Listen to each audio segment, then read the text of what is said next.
नमस्कार बच्चों, मैं रुचि सक्सेना आपका मेरे चैनल पर बहुत बहुत स्वागत है। बच्चों, मैं आज आपको विश्वंभर नाथ शर्मा कौशिक जी की कहानी ताईजी पढ़ाने जा रही हूँ। तो शुरू करते हैं अपनी कहानी। ताऊ जी, हमें रेलगाड़ी ला दोगी? कहता हुआ एक 5 वर्षीय बालक बाबू राम जी की ओर दौड़ा। बाबू साहब ने दोनों बाहें फैलाकर कहा, हाँ बेटा, ला देंगे। उनके इतना कहते कहते बालक उनके निकट आ गया। उन्होंने बालक को गोद में उठा लिया और उसका मुख चूमकर बोले, क्या करेगा रेलगाड़ी का? बालक बोला, उसमें बैठकर बली दूर जाएंगे। हम भी जाएंगे, चुन्नी को भी ले जाएंगे, बाबूजी को नहीं ले जाएंगे। हमें रेलगाड़ी नहीं ला देते। ताऊ जी, तुम ला दोगे तो तुम्हें ले जाएंगे। बाबू, और किसे ले जाएगा?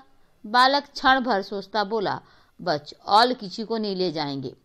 पास ही बाबू रामजी दास की अर्धांगिनी बैठी थी। बाबू साहब ने उनकी ओर इशारा करके कहा, और अपनी ताई जी को नहीं ले जाएगा?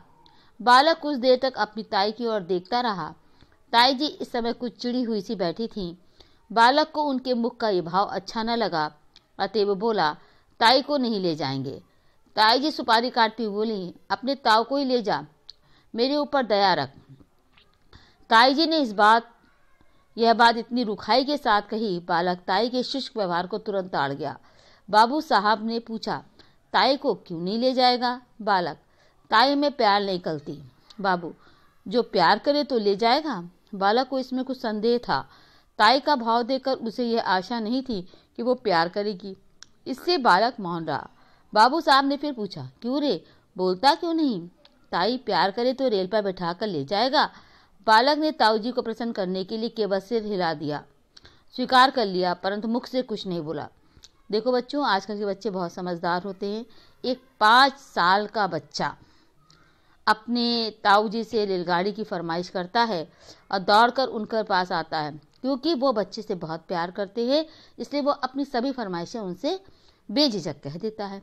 एक बार उसने उनके निकट आकर कहा कि ताऊ जी, आप हमको रेलगाड़ी ला दीजिए। उन्होंने कहा, ठीक है, मैं ला दूंगा। और उसने बातों बातों में कहा कि मैं उसमें बैठकर बहुत दूर जाऊंगा, अपनी चुन्नी को ले जाऊंगा, बाबूजी को नहीं ले, अपने पिताजी को नहीं ले जाएगा, क्योंकि वो रेलगाड़ी लाकर नहीं देते हैं। ताऊ जी से उसने कहा कि अगर आप लाएंगे तो मैं आपको बैठा के ले जाऊंगा। बगल में ही उनकी अर्धांगिनी यानी उनकी पत्नी बैठी हुई थी। उनका व्यवहार बच्चे के लिए कुछ अच्छा नहीं था। वो चिड़ी चिड़ी सी रहती थी। इसलिए जब ताऊ ने कहा कि अपनी ताई को ले जाएगा तो उसने साफ मना कर दिया, नहीं, ताई को नहीं ले जाएंगे। तो ताऊ जी ने उसको समझाने का प्रयास किया कि नहीं, अगर तुम्हारी ताई तुम्हें प्यार करेंगी तो ले जाओगे। तो वो ताई के व्यवहार से परिचित था, वो ताड़ गया कि उनका व्यवहार ज़्यादा अच्छा नहीं है, वो उनको पसंद नहीं करता था। तो उन्होंने कहा कि कुछ अपने ताऊ को मनाते हुए उसने सोचा और कहा कि हाँ में उसने गर्दन उठाई, लेकिन मुंह से उसने कुछ नहीं बोला। बाबू साहब उसे अपनी अर्धांगिनी के पास जाकर उससे बोले। अर्धांगिनी का मतलब समझते हो बच्चों? अर्धांगिनी का मतलब होता है पत्नी। लो, प्यार कर लो, ये तुम्हें भी ले जाएगा। परंतु बच्चे की ताई श्रीमती रामेश्वरी को पति की चुहलबाजी अच्छी ना लगी। वो तुनक्कर बोली, तुम ही रेल पर बैठकर जाओ, मुझे नहीं जाना है। जब ताऊ जी ने अपनी पत्नी से कहा तो उनको वो हंसी मजाक, चुहलबाजी मतलब हंसी मजाक अच्छा नहीं लगा। बोली, तुम ही रेल पर बैठ कर जाओ, मुझे नहीं जाना। बाबू साहब ने रामेश्वरी की बात पर ध्यान नहीं दिया। बच्चे को उनकी गोद में बैठाने की चेष्टा करते हुए बोले, चेष्टा माने प्रयास करते हो कि लाओ उनकी गोदी में बैठा दें। प्यार नहीं करोगी तो फिर रेल में भी नहीं बैठाएगा। क्यों रे मनोहर? मनोहर ने ताऊ की बात का उत्तर नहीं दिया। उधर ताई ने मनोहर को अपनी गोद में ढकेल दिया। जैसे ही ताऊ ने उनको उसके बच्चे को गोद में बैठाला, उन्होंने उसको धक्का दे दिया। मनोहर नीचे गिर पड़ा। बाबू साहब ने उसे गोद में उठा लिया, चूमकर प्यार किया। तत्पश्चात उसे कुछ पैसे तथा रेलगाड़ी ला देने का वचन देकर छोड़ दिया। बालक मनोहर भयपूर्ण दृष्टि से अपनी ताई की ओर ताकता हुआ उस स्थान से चला गया। क्यों चला गया? क्योंकि वो ताई जी के व्यवहार से डर गया था, उन्होंने उसको धक्का दे दिया था। मनोहर के चले जाने पर बाबू रामजी दास रामेश्वरी से बोले, तुम्हारा ये कैसा व्यवहार है? बच्चे को ढकेल दिया, जो उसकी चोट लग जाती तो?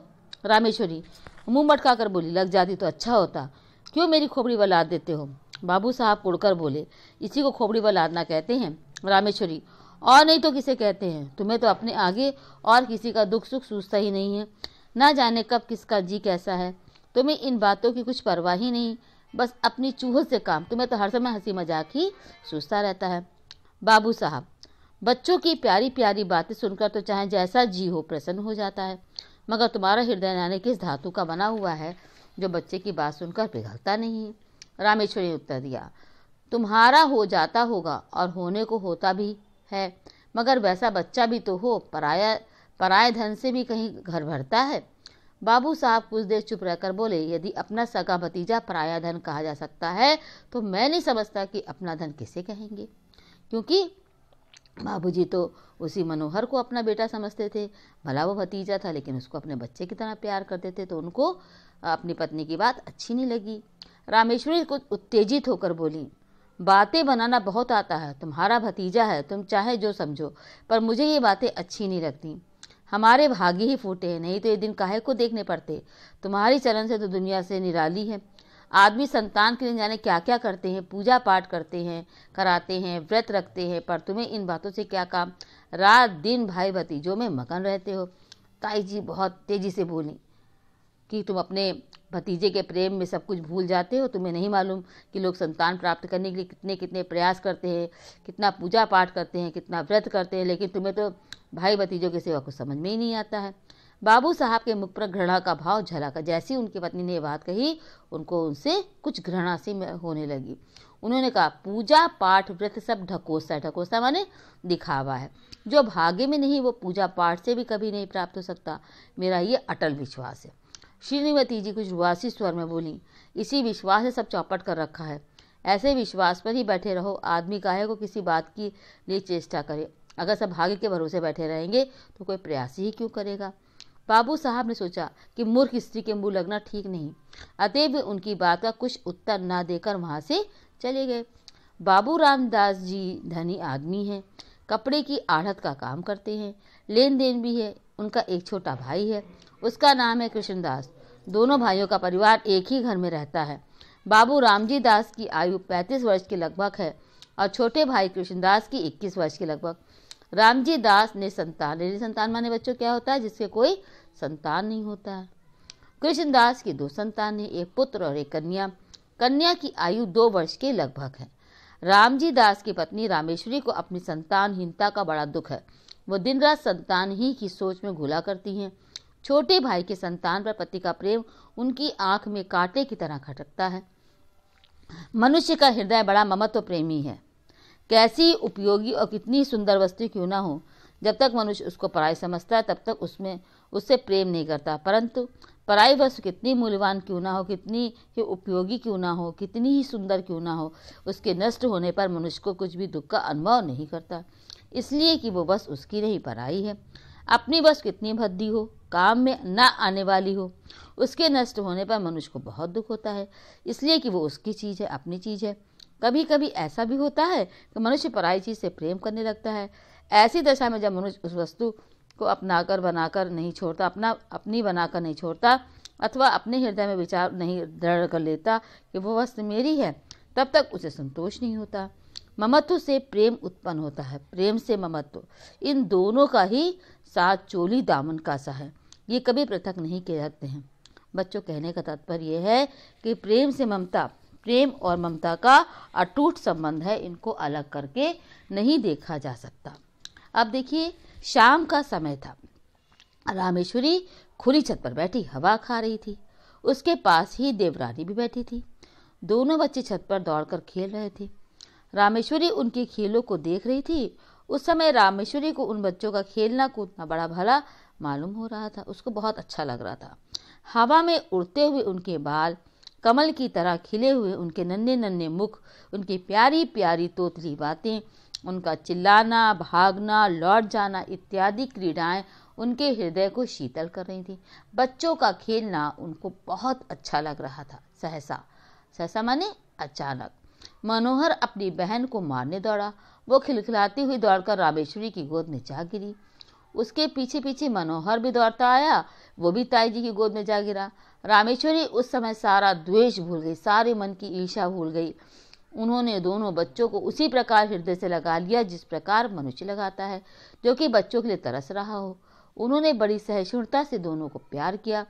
उस समय कि यदि कोई अपरिचित मनुष्य उन्हें देखता तो उसे यही विश्वास होता कि रामेश्वरी ही उन बच्चों की माता है। उनके प्रति उस समय रामेश्वरी के हृदय में अपार प्रेम की भावना जो थी वो जागृत हो रही थी, और ऐसी ममता देखकर कोई भी देख कह सकता था कि ये ममता जो है वो कैसी है, अटूट है। सहिष्णुता का मतलब आप लोग को बच्चों मालूम है? सहिष्णुता का मतलब होता है सहनशीलता। दोनों बच्चे बड़ी देर तक उनकी गोद में खेलते रहे। सहसा उसी समय किसी के आने की हाट पाकर बच्चों की माता वहां से उठकर चली गई। मनोहर, ले रेलगाड़ी, कहते हुए बाबू रामजी दास छत पर आए। उनका स्वर सुनते ही दोनों बच्चे रामेश्वरी की गोद से तड़प कर निकल गए भागे। रामजी दास ने पहले दोनों को प्यार किया, फिर बैठकर रेलगाड़ी दिखाने लगे। इधर रामेश्वरी की नींद सी टूटी। पति को बच्चों में मगन देखकर उसकी भौं में तन गई। उनके मन में बच्चों के प्रति फिर घृणा और द्वेष का भाव जाग उठा। अभी तक जो ताई उन बच्चों को अपने बच्चों की तरह प्रेम कर रही थी, अपने पति को उनके साथ खेलता देख करके उनके मन में फिर से घृणा और द्वेष की भावना जागृत हो गई। बच्चों को रेलगाड़ी देकर बाबू साहब रामेश्वरी के पास आए और मुस्कुरा कर बोले, आज तो तुम बच्चों को बड़ा प्यार कर रही थी। इससे मालूम होता है कि तुम्हारे हृदय में उनके प्रति कुछ प्रेम अवश्य है। रामेश्वरी को पति की बात बहुत बुरी लगी। उन्हें अपनी कमजोरी का बड़ा दुख हुआ। केवल दुख ही नहीं, अपने ऊपर क्रोध भी आया। वह दुख और क्रोध पति के उस वाक्य से और भी बढ़ गया। उनकी कमजोरी पति पर प्रकट हो गई थी। रामजी दास बोले, इसीलिए मैं कहता हूँ कि अपनी संतान के लिए सोच करना व्यथा है। व्यथा माने व्यर्थ है, बेकार है। यदि तुम इनसे प्रेम करने लगो तो तुम्हें ये अपनी संतान प्रतीत होने लगेंगे। मुझे इस बात में प्रसन्नता है कि तुम इनसे स्नेह करना सीख रही हो। ये बात बाबू साहब ने नितांत शुद्ध हृदय से कही थी, परंतु रामेश्वरी को इसमें व्यंग्य की तीक्ष्ण गंध मालूम हुई। ये बात बाबू साहब ने बड़े ही साफ मन से कही, लेकिन रामेश्वरी को ये बात उनकी बहुत कटाक्ष की तरह लगी। उन्होंने कुड़कर मन में कहा, इन्हें मौत भी नहीं आती। आठों पहर आंखों के सामने रहने से प्यार करने को भी जी ललचा उठता है। इनके मारे कलेजा और भी जला करता है। बाबू साहब ने पत्नी को मौन देकर कहा, अब झेपने से क्या लाभ, अपने प्रेम को छिपाना व्यर्थ है, छिपाने की आवश्यकता भी नहीं। रामेश्वरी जल भुनकर बोली, मुझे क्या पड़ी, जो प्रेम करूंगी तुम्ही हो को मुबारक रहे। निगोड़े आप ही आकर घुसते हैं। एक घर में रहने से कभी कभी हंसना बोलना भी पड़ता है। अभी परसों जरा यूं ही ढकेल दिया, उस पर तुमने सैकड़ों बातें सुनाई। संकट में प्राण है, ना यूं चैन ना यूं चैन। बाबू साहब को पत्नी के वाक्य सुनकर बहुत क्रोध आया। उन्होंने कर्कश स्वर में कहा, ना जाने कैसे हृदय की स्त्री है। अभी अच्छी खासी बैठी बच्चों को प्यार कर रही थी, मेरे आते ही गिरगिट की तरह रंग बदलने लगी। अपनी इच्छा से चाहे जो चाहे करे, पर कहने से बल्लियां उछलती हैं ना जाने मेरी बातों में कौन सा बीज घुला रहता है। यदि मेरा कहना ही बुरा मालूम होता है तो ना कहा करूँगा। इतना याद रखो कि अब जो कभी उनके विषय निगोड़े सिगोड़े अपशब्द निकाले तो अच्छा नहीं होगा। ताऊजी ने अपनी पत्नी को थोड़ा सा क्रोध में कह डाला। रामेश्वरी ने इसका उत्तर न दिया। अपने क्षोभ तथा क्रोध को वे आंखों द्वारा निकालने लगी। जैसे जैसे बाबू रामजी दास का स्नेह दोनों बच्चों पर बढ़ता जाता था, वैसे वैसे रामेश्वरी के द्वेष और घृणा की मात्रा भी बढ़ती जाती थी। पराया बच्चों के पीछे पति पत्नी में कहासुनी हो जाती थी। रामेश्वरी को पति के कटु वचन सुनने पड़ते थे। जब रामेश्वरी ने देखा कि बच्चों के कारण पति की नजरों में गिरती जा रही है, तब उनके हृदय में बड़ा तूफान उठा। उन्हें सोचा, पराये बच्चों के पीछे ये मुझसे प्रेम कम करते जाते हैं, मुझे हर समय बुरा भला कहा करते हैं। इनके लिए बच्चे ही सब कुछ हैं, मैं कुछ भी नहीं। अब जो रामेश्वरी थी उसको ये बात बिल्कुल नहीं अच्छी लग रही थी कि बच्चों के कारण उसका पति उससे कम प्रेम करे, इसलिए वो कुछ थोड़ा सा और परेशान रहने लगी। इसी प्रकार कुछ दिन व्यतीत हो गए, बीत गए। एक दिन नियमानुसार रामेश्वरी छत पर अकेली बैठी हुई थी। उनके हृदय में अनेक प्रकार के विचार आ रहे थे।